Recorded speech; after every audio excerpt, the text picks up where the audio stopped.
Hi, y'all. I'm Yvonne Pitts from the Department of History, and I'm delighted to be here today, and I'd like to welcome Dr. Guitar and his research team. So today, we are going to have a more fulsome discussion of the research presented, and I'm hoping we can take this as a serendipitous opportunity, perhaps, to also talk about a big element here at Purdue, and that is integrating undergrad researchers into scholarship, particularly in cases like this using the C-SPAN archive. So I don't know if that's a topic of interest to the rest of the audience. Okay, good, thank you. So perhaps we could formulate some questions. I also don't want to take away from the important content of the research itself. So without further ado, the title of our panel is Respondents and Activists, Citizen Roles in Formulating Congressional Committee Hearings as Public Spectacle. And allow me, the lack of my third arm prevents me from efficiently turning pages. Dr.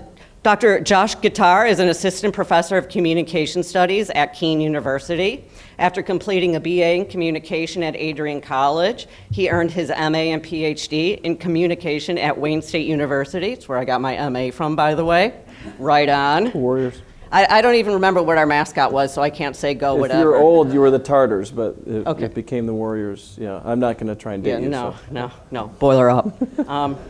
Okay, anyway. However, much of he teaches classes at Kean University in Union, New Jersey in rhetoric, critical media studies, and political communication.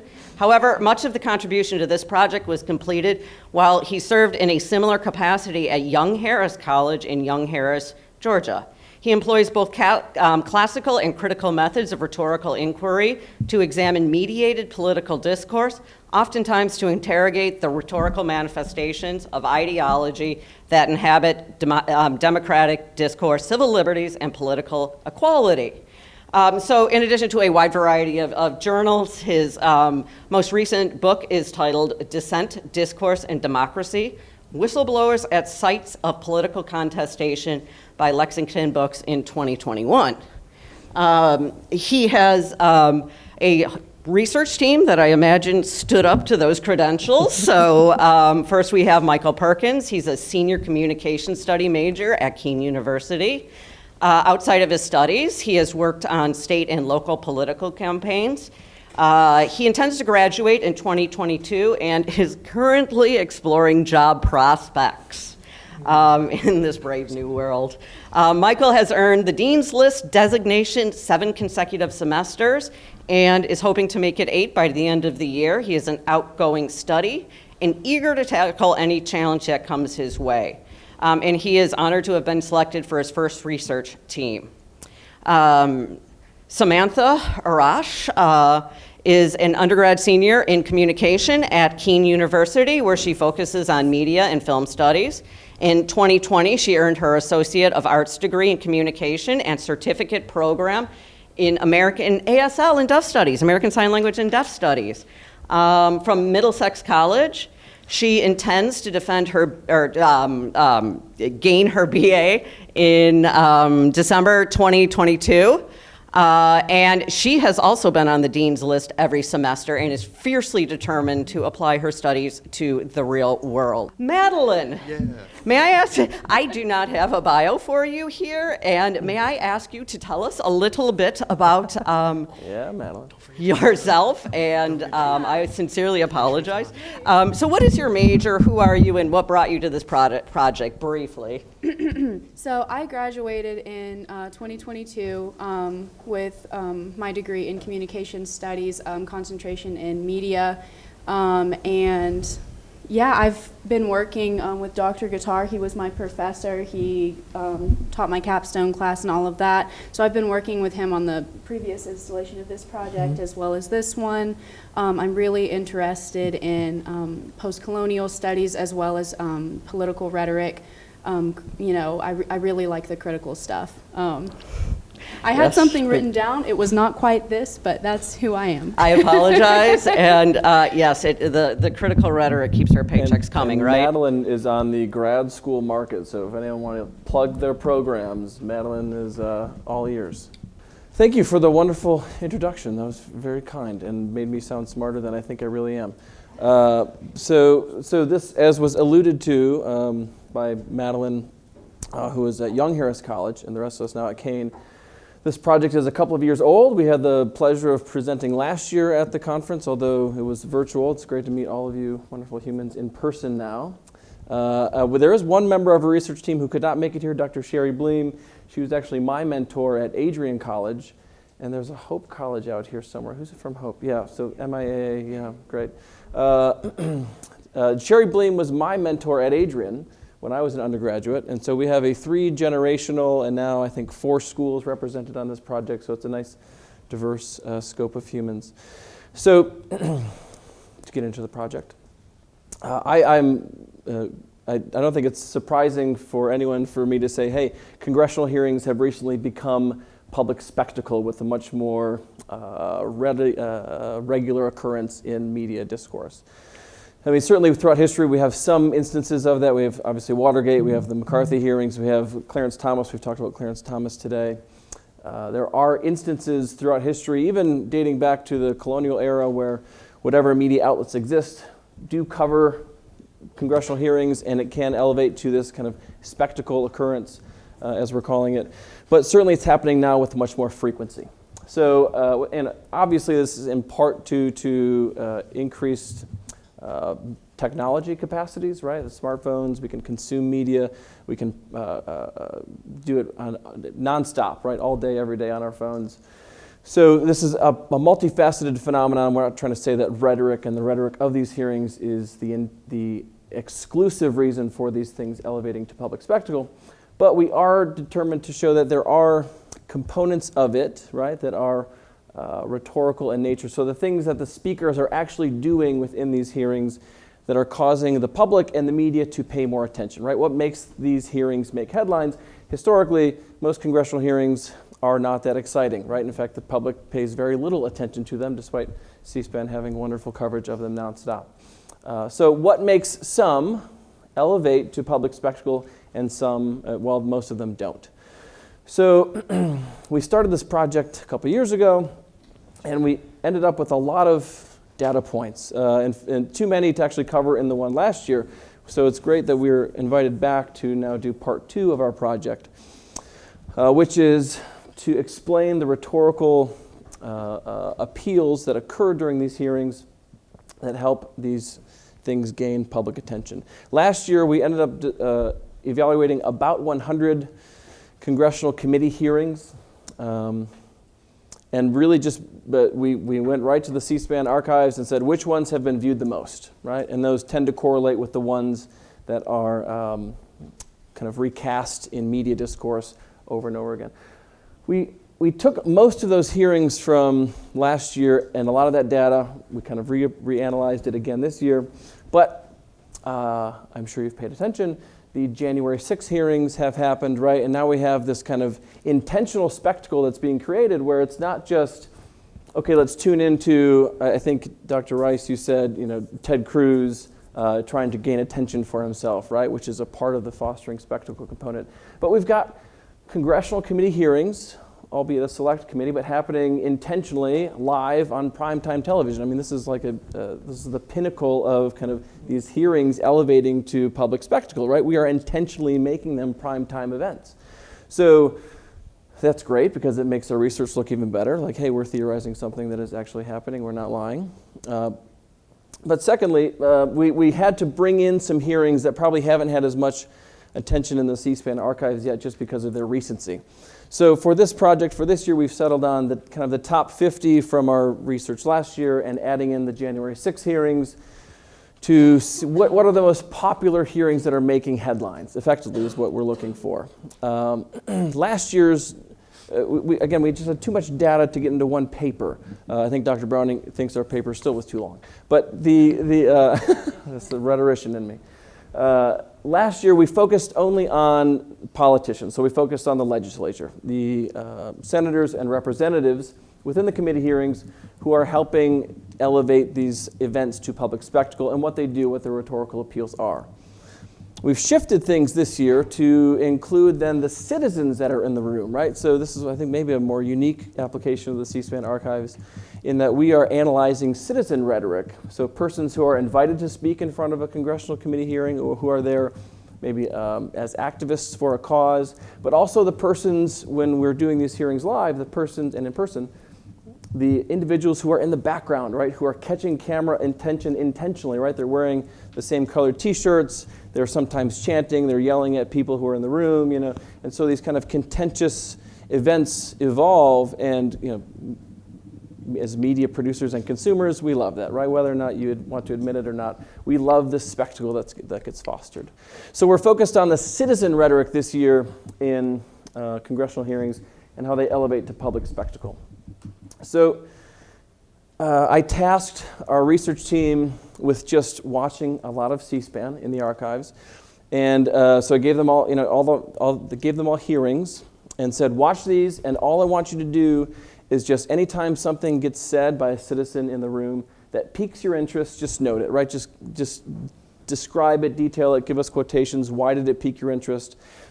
And so we get kind of this broad kind of puzzle of data points. And then it was our job to then, okay, what are the themes or the patterns that are emerging from these data points, right? So just give us what interests you, why did it interest you, and then how might we group these together to effectively create what we are theorizing as a genre of speech, right? Where the congressional committee hearing as public spectacle is a unique genre of political discourse. And with that, there are themes that develop, and I'm going to pass the baton. So we're going to kind of have because of we've got a panel that doesn't have an attendee, right? So we've got a little more time. I promise not to speak too long, but we've got a multifaceted approach going. They're going to do some talking also. I hope that's okay. So they got those mics, so we're not playing musical chairs. I'll stay up here, but the theory methods section is going to be Madeline's to cover, and I'll help steer the ship from there. Okay, so when talking about theory and method and all of that, obviously we are looking at the rhetoric of what's going on in these congressional hearings, specifically what is being said by the citizens, activists, and respondents. And we're doing this by looking at what they're saying through genre analysis, right? They have fairly contemporary origins, genesis, through Aristotle, right? They work really well together. He formulated these three categories of public oratory. So the first is forensic, right, which is the more judicial speech, and that's looking at what has happened in the past. And then you have deliberative, which is more legislative and looks like what are we going to do in the future, how are we going to make these decisions, and what is that going to look like. And then finally we have the epidictic oration, basically, which is your much more ceremonial speeches, right? And so when you look at these congressional hearings, one would imagine that they would fit better into the deliberative category because we're talking legislation here. But what's interesting is that they actually fit much more closely into the epidictic or ceremonial types of rhetoric and into that genre. So it's actually a lot less about the deliberation in the hearings themselves and more about the actions, the speech acts, and the performance that is happening there, and how they fit into these genres. So genres of public oratory are informed by certain tendencies and patterns, like Josh just mentioned, and how they manifest over time is what we're looking at. So in certain ceremonies like weddings or funerals, you have speeches, right? The best man speech or a eulogy, things like that. And what these speeches do is follow, because they're in similar situations and have similar exigencies, follow similar patterns and have a lot of the same characteristics. And that's what we're looking at here in determining what these components are from congressional hearings and what makes the congressional hearings that are elevated to public spectacle a genre themselves. So not only are we identifying these components, but we're talking about why they matter, right? So one of the big criticisms of genre critique is that it can be a little bit of circular logic, because if you're looking to find certain components and then you're finding them and then it can get a little bit circular. But what we're doing here is talking about why they matter, not only to the readers, but also to the audiences and the institutions, and overall how they are impacting democracy and what's that's going to look like in the past and what it's going to look like in the future. So yeah, that's just a brief summary. Yeah, thank you. But great. So that's our theory method section. Right? We're using a more classical approach to rhetorical inquiry, using genre critique. We are going to exemplify the generic components that we found, but I'll go over them briefly right here, and then we'll walk through some examples. So the first kind of differentiation we make in the data is that there are persons who are called to Congress or congressional committee hearings, and they kind of serve one of two roles. One, we're calling citizen respondents. These are persons who are called to in front of a committee to be interrogated, right? They're Mark Zuckerberg getting called in about data privacy issues. They're Dr. Fauci getting called in on coronavirus response type stuff, right? These are persons who are kind of, hey, we're going to interrogate you as a congressional body. The other is citizen activists. And while they're oftentimes invited by Congress as well, or the committee that's hosting them, they are there with kind of a different mission. They're trying to raise awareness to Congress on an issue they care about. And this is, Jon Stewart is a great example, and trying to bring health benefits or extend health benefits to 9/11 first responders, right? So, and Jon Stewart is accompanied by a brigade of first responders. So these persons are not being interrogated by Congress because they did something potentially wrong, but kind of being invited to speak on a topic that is important to them. So from each of these two kind of groups of speakers, we've identified 5 generic components of their rhetorical appeals that influence not only these congressional hearings elevating to public spectacle, but then potentially influencing the efficacy of the speech acts themselves, or the things the rhetors want to achieve. I should say, as an aside, the citizen activist category also includes those persons who aren't intentionally invited by Congress, but might be in the room, in the backdrop, trying to get camera attention or get microphone attention to advance a perspective that they are also an activist for. So I'll briefly go over the 5 components, and then we're going to walk through and give some video examples of those, close out with some conclusions, and then obviously we'll have a session for Q&A on not just our project, but also how we can bring in brilliant undergraduate scholars to do work alongside. And I really do view them as co-authors and co-investigators. And that's, we share duties equitably. They edit my work. They tell me how terrible I am at writing. It's fantastic. It gives them a chance to, really get back at me with my red pen. So the first thing we identify is it sounds circular, tautological. The first step to fostering spectacle is fostering spectacle. I know that seems like obvious, but there are things that the rhetors are doing that are intentionally trying to draw media attention, right?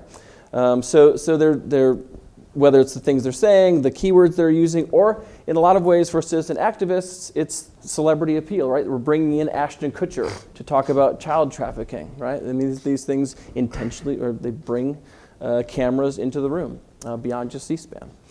The second component that citizen activists and respondents do is affirm cultural values. This is something we see that the congresspersons do as well.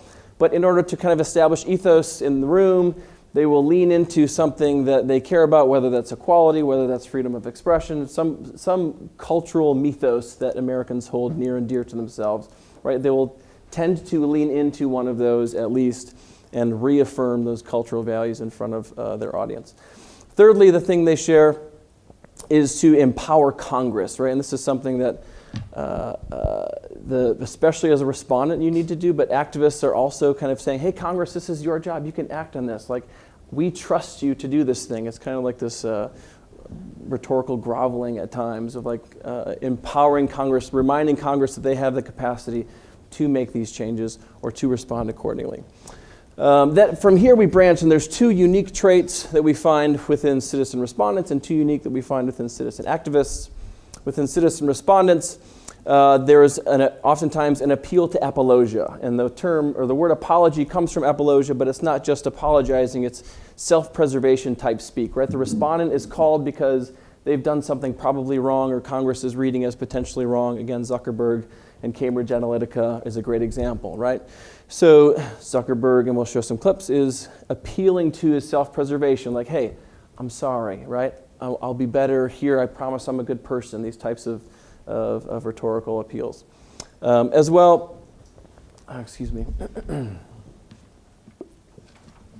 not sure that coffee satiates thirst, but that's all I have. The respondents also commit to cooperation, right? That, hey, I know that this is a problem now, but I promise to be a part of the solution, this type of rhetorical appeal. The activists then do two kind of unique things of their own, one being first establish the exigency. They've got to convince Congress that this problem is something they should care about, right? So they're going to demonstrate to Congress why this thing should matter. And then secondly, something we're calling demonstrate transcendence, that this is not an acute problem, this is pathological, and if we don't do something now, things will get worse. So we're kind of the rhetors are demonstrating how this thing is extending beyond just the here and now, and that this is why Congress should act. So that's a brief overview of what we have determined or found through the data points that are rhetorical tendencies of the rhetors. Again, it's not happening with everybody, but those speeches that adhere or elevate to public spectacle and then potentially have something or some level of efficacy afterwards, these are the tendencies we're finding. So I'm going to walk through the videos. We're each going to take our turn and help explain why these things match or exemplify the components that we've identified. Mr. Trump is a racist. The country has seen Mr. Trump court white supremacists and bigots. You have heard him call poorer countries shitholes. In private, he is even worse. He once asked me if I could name a country run by a black person that wasn't a shithole. This was when Barack Obama was president of the United States. So here, Michael Cohen, he's, Trump's lawyer, is talking about how he's a racist as associated with bigots and how he has called a bunch of countries shitholes. All of those, it feels like every other word in what he's just said is a buzzword and even a little bit incendiary, but certainly newsworthy. And what he does here is definitely foster spectacle and say something that's going to be played over and over and over again on the news. So we'll move to an example of affirming cultural values. Same question. Free expression and free speech is at the core of the Twitter mission, and we do everything we can to enable that. Obviously balancing things like Mr. Stretch said against violence, violent threats, or abuse and harassment, but we believe that allowing the public and open platform that the Twitter serves its community is one that's important to debate and discussion. And Mr. Chairman, if I can ask a final question, I'm at the end of my time. So in this video, Sean Edgett, he's on the Twitter Council, is affirming cultural values by talking about things like free speech, free expression, democracy, and saying that Twitter supports all of these things, which are, clearly American values, and does not support things like harassment and abuse and things like that, which are clearly un-American, and creates a sense of credibility for himself and the company, as well as a sense of belonging, and affirms these cultural values. So moving to an example of empowering Congress. I'm not ruling that out or ruling it in. We're at the beginning of this process, and the Congress on its own, in its wisdom, could choose to undertake legislative action in this area, irrespective of what we do. But I would think that members of Congress would like to go about this being informed by our work. Thank you. Ms. Hongus? So this is a clip from the Don't Ask, Don't Tell hearing, and Jay Johnson is elevating the legislative branch and saying, like, hey, you guys can do whatever it is that you want in your own wisdom and in your own power, and is displaying deference and just lifting Congress up. So these three generic components tend to be exhibited by both respondents and activists alike. At these next two data points, we kind of deviate away from those that overlap both groups and now getting into more individual kind of exigency responses. So the first will be, we are at demonstrate transcendence. So this is to Sam, you've got the mic? I do. Perfect. Okay, so demonstrating transcendence. So this is citizen activists. America needs workers, needs these workers. Everyone in this room is directly sustained by their labors every day. If you had a glass of Florida orange juice with your breakfast this morning, it is almost certain the oranges that went into that juice were picked by unauthorized workers. All right. So the UFW president is demonstrating transcendence in the way that He's describing how the issue at hand during this hearing and what was being discussed, how it's like the butterfly effect in a way, how it's not just a pebble in the water, it will affect everything else around it. So that's where people picking oranges, hey, that's in your orange juice in the morning. He's demonstrating how complex the issue actually is, rather than just saying, here is the issue. Which is what we're dealing with here, and I maybe should have shown these in reverse order, but I loaded them incorrectly, so I apologize. But this is the established exigence component for citizen activists. They have to... Turning our backs on the people most vulnerable to slavery, the very people this committee has worked so hard to help, not only breaks faith with our most cherished ideals, but it's a gift to those who profit from human misery. So this one is establishing exigence. I'm happy I said that word right because I can't say it right. I couldn't say it right last night. So, all right. So we're establishing the issue here. And if you think of exigence and transcendence, think step 1, step 2. Exigence is 1, transcendence is like the supporting in step 2. So Elena Massimo affirms that the issue at hand is important and Congress needs to take action. And in exigence as well, you can see little elements of like affirming cultural values or saying like, hey, our values are not being, what's the word? Like our values aren't being carried through, and trying to draw that there is significance here. So now we'll move to the final two kind of examples of this. We do have a few more clips, but this is now moving into the citizen respondents category and the two unique components of their appeals. So here we have appeals to apologia. Prolific and more possible. The American people really have to step up here and make sure that they're aware of the dangers. Dr. Fauci, go ahead. Mr. Lynch, I appreciate your comments, but I can tell you absolutely that I tell the president, the vice president, and everyone on the task force exactly what the scientific data is and what the evidence is. Yeah. I have never, ever held back telling exactly what is going on from a public health standpoint. Thank you. Thank you.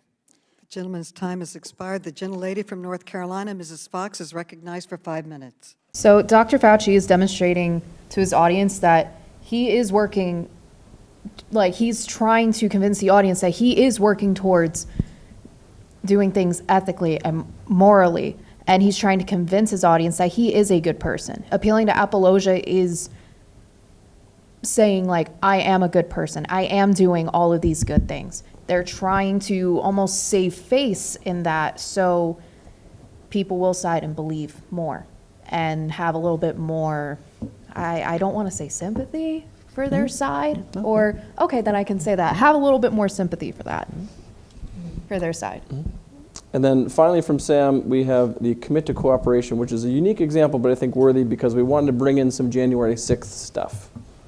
Comfortable with, and it wasn't until Ivanka Trump suggested the phrase "stay peaceful" that he finally agreed to include it. And this last one is with commitment to cooperation. And essentially, commitment to cooperation is trying to make things right. As Josh said earlier, I recognize there is a problem, but I would like to be part of the solution.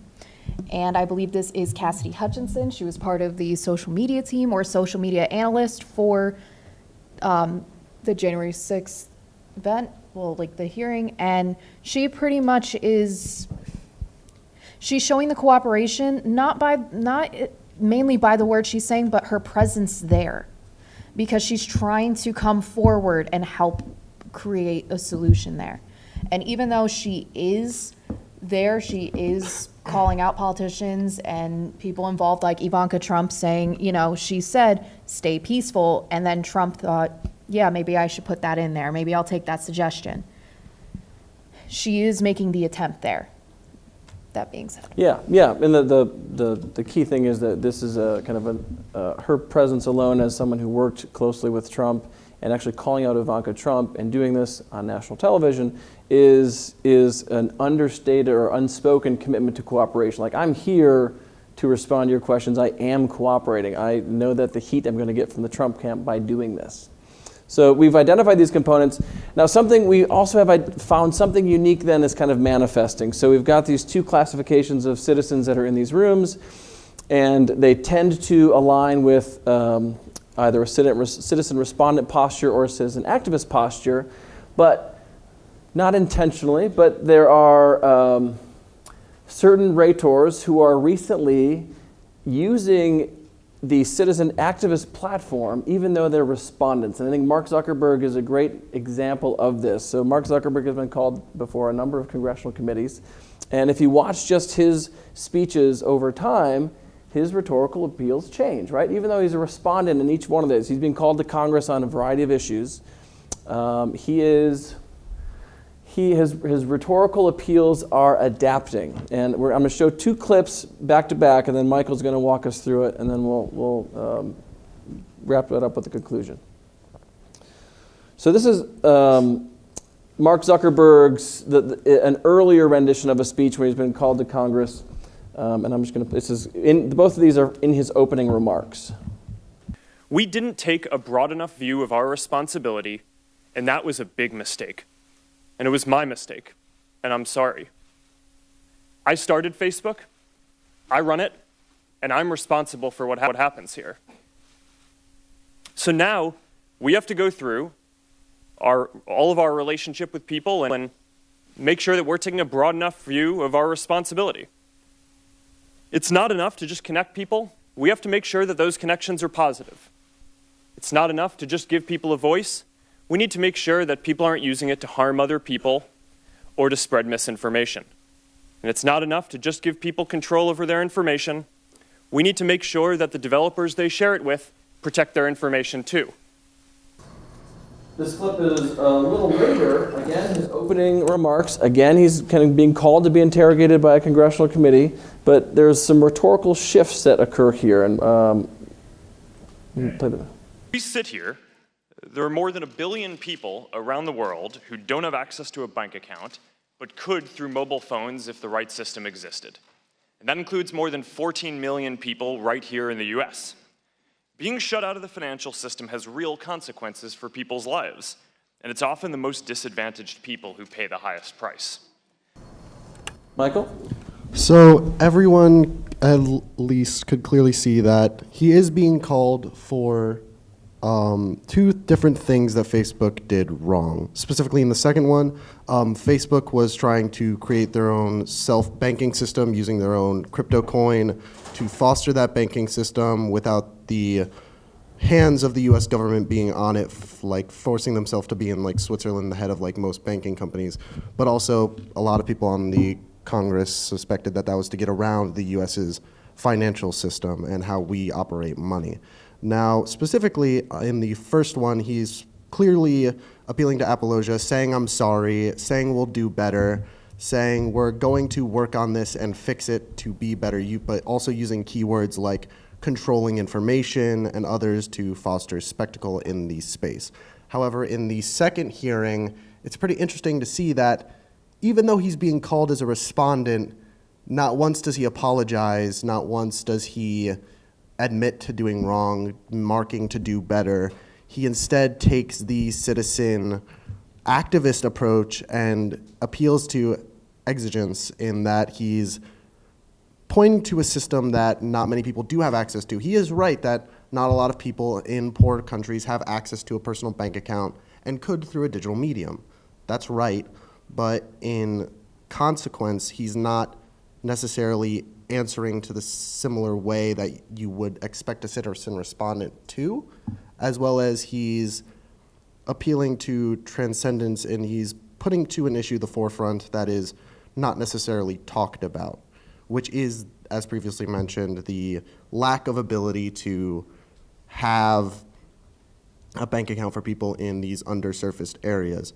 But as I noticed while going through the data, as I informed my colleague Josh, that it clearly seems that the speech pattern, and if you analyze more of his data, that which we did throughout our entire research, it clearly seems that it's evolving to make out as well as other tech people in like different hearings, that they're trying to now make themselves not out to be the bad guy, but rather that they're doing something for good. Any comic fans in the audience, I am starting to equate him to the President Luthor version of Lex Luthor, that he's posturing himself like he's doing good for the people, doing good for the rest of humanity, when in actuality there's very much a seediness behind it, and he's not necessarily portraying that fully, I guess. And Madeline's going to, as rhetoricians tend to do, we like to read our beautiful words out loud. So she's going to read some of our conclusion, and then we'll open it up for questions. Right. So, importantly, our findings through genre analysis do more than simply identify rhetorical appeals for the sake of identifying them. In other words, defining and explaining these rhetorical choices achieves more than just theorizing the genre of congressional committee hearings as public spectacle. Our analysis helps scholars of political rhetoric identify patterns within the discourse, which in turn helps us better understand past, present, and future utterances within this area. We read January 6 insurrection hearings as a consequence of a confluence of political and rhetorical occurrences. Certainly, the causticity of Trump and contemporary politics make for must-see TV, particularly as it manifests as a violent insurrection that now gets repeatedly replayed in media. Yet despite the recent recognition of congressional committee hearings as public spectacle, our research demonstrates how this phenomenon is decades in the making. Thus, this phenomenon is, at best, only partially a result of Trumpism. Indeed, Trump is more of a byproduct than a catalyst. Of much greater import here is the technological advancements of media. Indeed, the progression of personal media technology has fostered a parallel propensity for public spectacle. In part, the public's appetite for spectacle grows from the increased capacity for citizens to create, record, and publicize it. Citizens are no longer reliant upon major media institutions for news and entertainment. Yet, we have demonstrated how congressional committee hearings can elevate to public spectacle despite the inability for citizens to create it with their smartphones. While we are not the first to say this, our rhetorical processes are adapting to the progression of new media technologies. So although congressional committee hearings on C-SPAN are far from the first place people look for public spectacle is nonetheless being regularly created within the congressional committee hearings. We contend that this is a direct result of the expectations of our new media ecosystem. We evidence this claim by demonstrating that the propensity for spectacle increases alongside the progression of smartphone technology. Although congressional committee hearings have fostered some public spectacle through history, like the McCarthy hearings and Watergate, it is undeniable how this phenomenon is much more common now. We start to see an uptick in hearing as public spectacle through the 2000s, with special attention to, for instance, the 2005 hearing regarding steroid use in baseball and the financial crisis hearing in 2009. Corresponding with rapidly progressing new media technologies, the 2010 saw a steady increase in congressional committee hearings as public spectacle well before Trump, with examples including the WikiLeaks hearing in 2010, healthcare hearings in 2014, and the Flint water crisis hearing in 2016. Thus, while the majority of our artifacts span the last 6 years, Trumpism only exacerbated what was already being normalized. Moreover, we note much more than the simple increase in regularity of congressional committee hearings as public spectacle. We note a corresponding shift in citizen rhetoric across this trajectory. Historically, citizen respondents tend to obey the guidelines set forth for giving hearings out of an ambient respect for the rhetorical situation. Traditionally and conversely, citizen activists tend to be offered much more rhetorical latitude and are able to make rhetorical choices that they believe will best support their communication efforts. Although the situations that dictate a differentiation between citizen activists and citizen respondents remain, we have noticed that across time, citizen respondents have begun to adopt the rhetorical strategies of citizen activists, likely as a way to reduce the precarity that citizen respondents face. All right, thank you.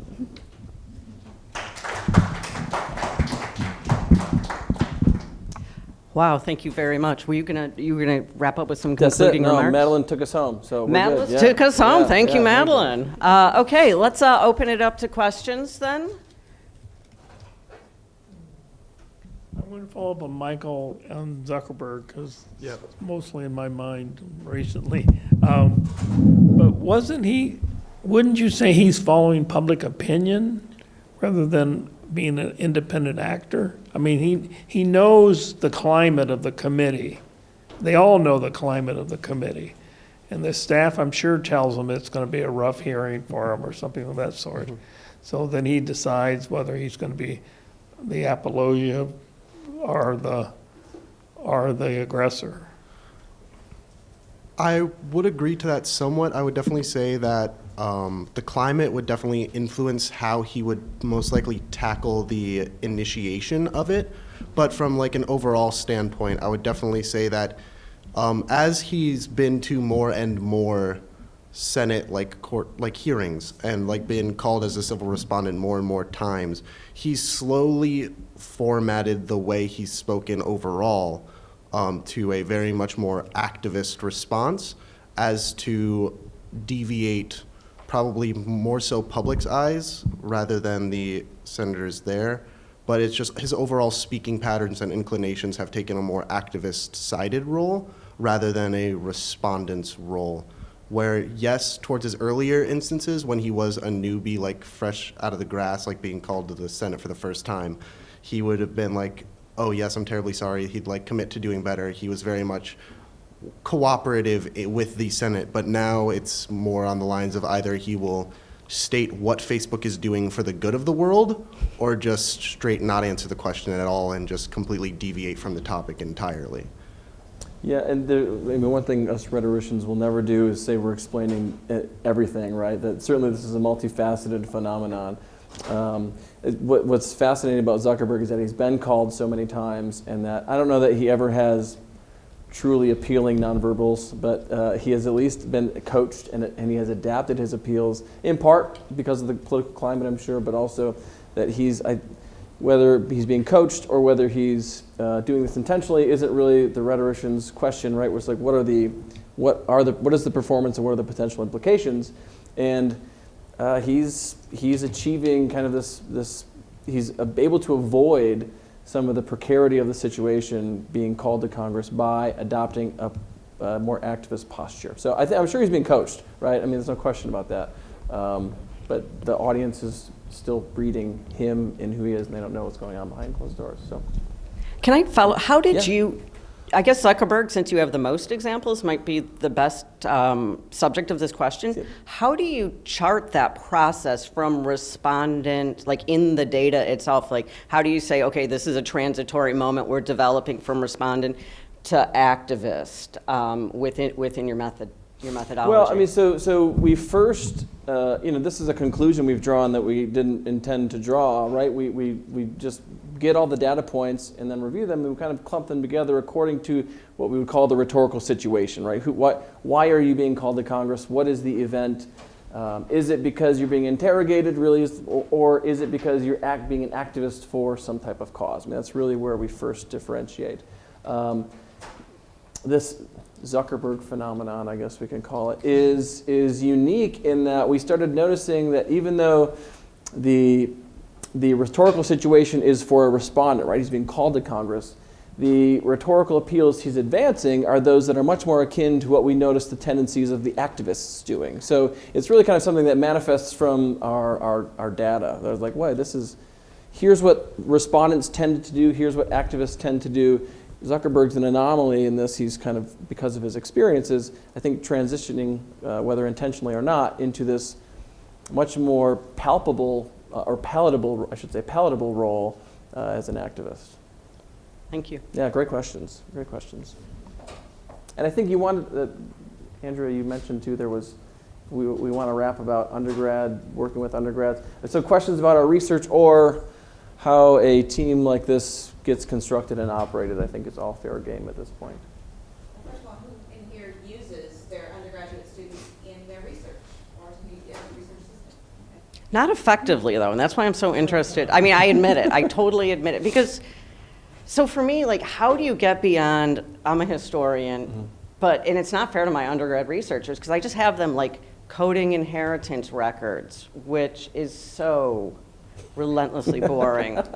So how, do you make good use of them beyond, plug into their minds, I guess, to use them beyond, very simple kind of mechanical research basics, which I don't think is really integrating undergrads into our research. I think probably a lot of scholars in the room can attest. Urging our students forward where they may not feel comfortable going yet, and showing them that there are kind of heights they can reach that aren't traditionally associated with undergraduate education, but urging them toward those. I think the results can be amazing, brilliant, right? Showing them, hey, there are things beyond what you'd normally be able to do here, and you are brilliant enough to achieve them, right? Kind of fostering that first, and also finding really brilliant students is helpful. And I think treating, which is treating them like equals. I mean, it's a really hard thing to do. We've got prestigious terminal degrees, but saying, hey, I trust you to edit my paper. Like, I trust you to edit my work. It gives us a hat that undergraduate students tend to not be able to wear. And I think it elevates them to, when I'm saying like they could show up tomorrow and write a dissertation, right? I know they have the capacities for that. But if you urge them toward an elevated scope, I think they respond really, really well. But what does it bring to you? What does it bring overall to the research? Like what is the added value than if you were doing it yourself or piling it on a grad student or something like that? Sure. Like it's bringing another element to it. I infer. Yeah, I mean, I viewed it as an extension of my pedagogy. I mean, really, I do. I mean, Okay. I wouldn't be here without the calculated attention from my mentors, and so I view that in the same way. Like I tend to. So I think maybe this is a more practical component of the question or the answer. I look for students who are like Madeline, for instance, who wants grad school, right? Like I'm very interested in grad school. And so, all right, let's foster you to prepare you in a way that's productive. So that's the pragmatic stuff. And then it's just an added benefit for the students, but also I can spend time on other things, right? If they're helping me code, if they're watching countless hours of C-SPAN, I don't have to watch an exponential amount of countless hours of C-SPAN, right? So, I'll be frank. I mean, C-SPAN, I find, because of this public spectacle thing, far more entertaining than anything cable news can do. I mean, just watching the interactions in the room is enough for me. But are we helping with the question? Yeah. Absolutely. Others? Oh, Yeah. I wanted to say that just in general, just predominantly what Josh said is pretty true to the point. Just pushing the student actors in the situation to reach to a higher height that necessarily they wouldn't think. Like I never thought that I'd be able to be a co-author on a paper. I thought that was awesome.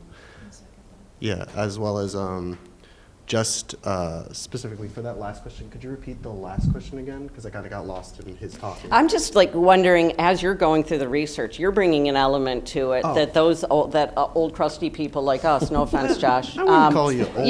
in some ways new eyes, and I'm wondering what you bring to the research itself that maybe wouldn't have been there if we had done it in a more traditional kind of the lonely scholar, laboring in the, well, that's me, the lonely scholar laboring in the archives, but I was gonna say that question kind of answers itself. It's a new perspective, really. Like I'm growing up in the age where, at least this spectacle is common. We've grown up in this, whereas to use verbiage, just the other generations that primarily take part in these kinds of research grew up in generations where they got to witness and experience it develop. Whereas at least people in our age group, we grew up with the mass media hysteria, the mass overall architecture of how it's produced, how it's given to the consumer, how it works, how Congress has functioned for the last 20 years is how we've grown up. So it's interesting to see just from a perspective I would have guessed, just be able to give our take on a world where usually we aren't able to give our opinion, if that makes sense. And I'll say one more thing, and then more questions. We mentioned this in the opening of me. I'm a critical scholar, and so this is also in part a way to reduce kind of the power imbalance, and I get to be a radical too a little bit, Dr. Browning. if, and I'm going to use a capitalist metaphor here, but that don't want students to just think of themselves as banks for information, right? That they are also knowledge producers, that the university is where we move knowledge forward, and that if they only see themselves as recipients of knowledge, I think we're doing us a disservice as an institution in academia as a whole. So they are also producers of knowledge, and pulling them into that is important. Okay, speaking of spectacle, did you have Colbert in your population? I did. And what would you say about him? Because people remember he really bombed. Yeah, well, because he was a super activist, in my view. But yeah, so Colbert does come in, and that's a fascinating example, because I think he bombed because the congresspersons in the room really muffled him. They muffled what he wanted to do. And so we tried to eliminate, to the best of our capacities, the hearings where congresspersons were urging and fostering the spectacle forward, or really inhibiting the rhetoric of the citizens in the room. And I think that's one of those cases. So it's hard to judge that one as much, because even though he's a celebrity and he's got like this activist, he's trying to achieve something, he kind of gets laughed off by the committee. And so he's not able to really actualize himself or his character in that moment. And so it's a bit anomalous, that one, just because of who he was at the time and what he was trying to achieve. It's a great example, though. We kind of excluded it, though, because of those, the committee was too influential on his rhetoric, I think. Yeah. So I did analyze a hearing with Stephen Colbert, and I believe it was about the migrant farm workers, where he went out for one day in the fields, and the reason why I was like, I did when you mentioned Stephen Colbert is because he definitely fostered spectacle, and he was using his time frame in a comedic way for a more serious topic. And I think with bringing that to light, it as someone who was going into media, like my concentration of my degree is media and film. Correct me if I'm wrong, we have the same degree. We have the same degree. Yes, so like I'm already aware of like comedy skits, that kind of thing. I felt like I was watching a comedy skit about a topic that needed more respect. And that as scholar, and also a little personal opinion with that as well. Like, honestly, it's like you, in my opinion, I'm screaming. I'm like, you should be giving this some respect. Yeah. But as a scholar, I'm like, you're fostering spectacle right here, man. Yeah. Like,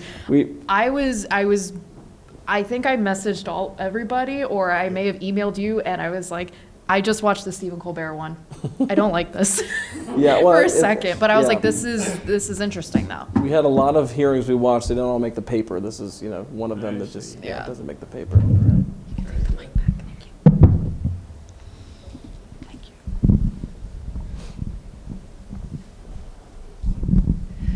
So this was really neat, and I also, if it makes you feel better, Yvonne, I'm terrible with working with undergrads, so I'm very impressed with your work.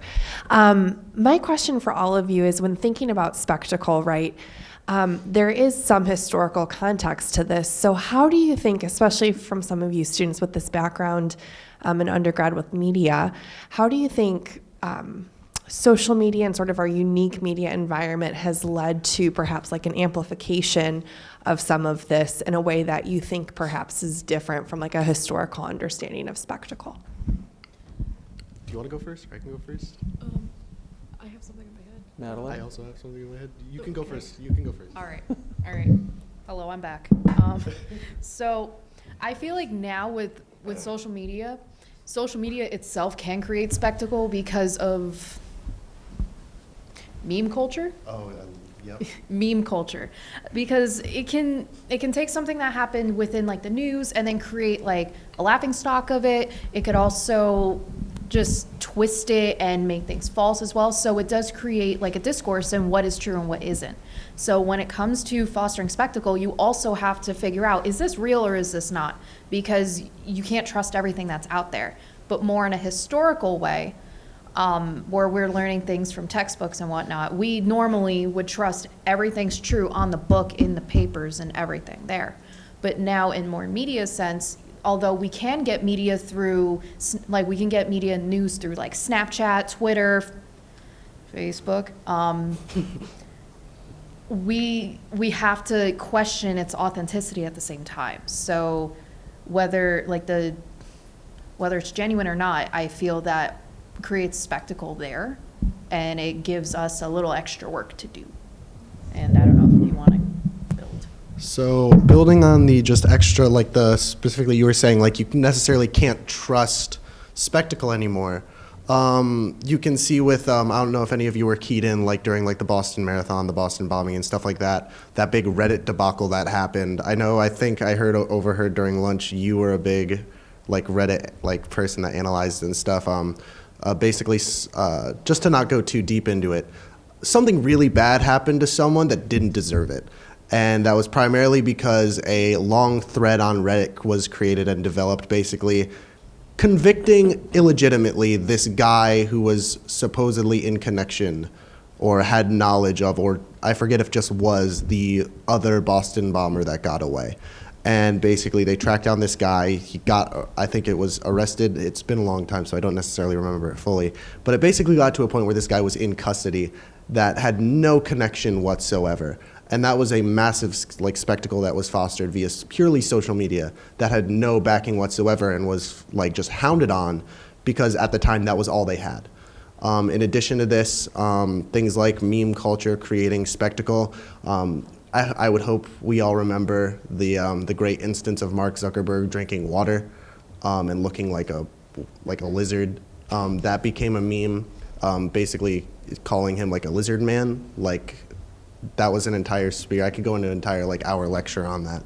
But basically it was just the internet taking something from a C-SPAN recording and making it into this big blowout meme just purely out of spectacle, no connection to what was being talked about in the hearing whatsoever, just that there's the C-SPAN watermark on the bottom, dude looks like a lizard, funny joke.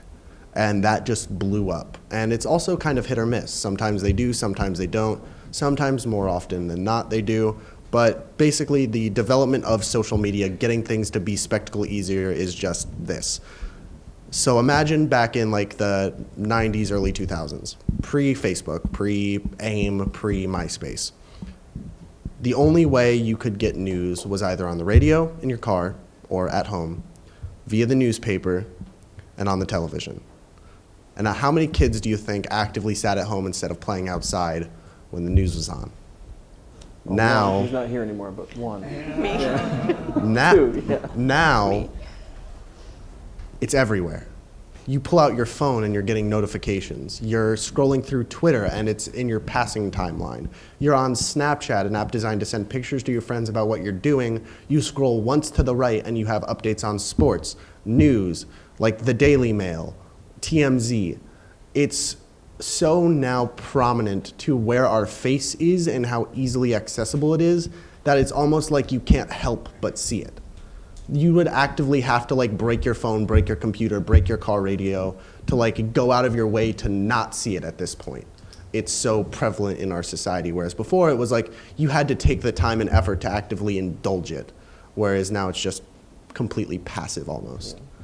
It's a great question. We lean into it with the, are you gonna, did you have some? No. The media ecosystem that we're in. I mean, that's a part of it. It's, what's fascinating, I think, about congressional hearings, committee hearings becoming public spectacle is that they're still relying on mass media technology, right? And there's not cell phones in the room that are live streaming police violence, for instance. If we think about media spectacle more broadly, it's heavily reliant upon the smartphone, but in the creation of it. But here we're still seeing it being created kind of in a more traditional mass media capacity, but that the rators in the room, whether intentionally or not, know that the consumption factor is going to be smartphone, it's about clicks, it's about snippets, audio bytes and video bytes. And so I think it's just a product of the world we live in.